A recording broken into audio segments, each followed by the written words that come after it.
Alors le Conseil national du numérique, c'est une commission consultative indépendante. Son rôle, c'est d'apporter un regard interdisciplinaire sur les impacts du numérique sur notre société. En ce moment, on s'occupe de préfigurer un dispositif qui s'appelle Caféia et qui est censé permettre d'organiser partout en France des moments conviviaux d'échange, de débat, d'expérimentation, d'appropriation de l'intelligence artificielle. Alors pourquoi organiser des Caféias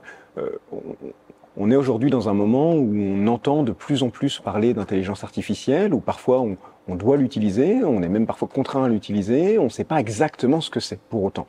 On va en entendre parler à la télévision, dans les médias, sur les réseaux, mais ce qu'on réalise, c'est qu'il y a ce besoin de plus en plus de pouvoir se saisir de cet objet, pouvoir comprendre ce que c'est, pouvoir comprendre comment il fonctionne, pouvoir comprendre ses impacts sur notre quotidien, et derrière être en mesure de pouvoir choisir nos propres usages ou nos non-usages de l'intelligence artificielle, que ce soit à un niveau collectif, au sein d'une entreprise, dans une commune, dans un établissement scolaire, dans une famille, ou au niveau individuel. Alors ce matin justement, on a proposé un Caféia qui était ouvert à tout le public de ce numérique en commun, donc il y avait à la fois des médiateurs et puis du grand public, en particulier des seniors qui étaient venus dans le cadre de la Semaine Bleue.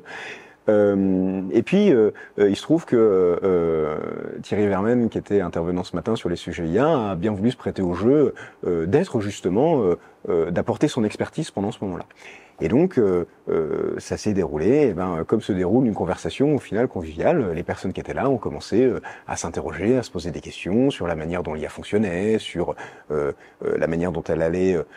favoriser la diffusion de fausses informations, sur l'origine des différents outils qu'on a entre nos mains. Et l'objectif était justement que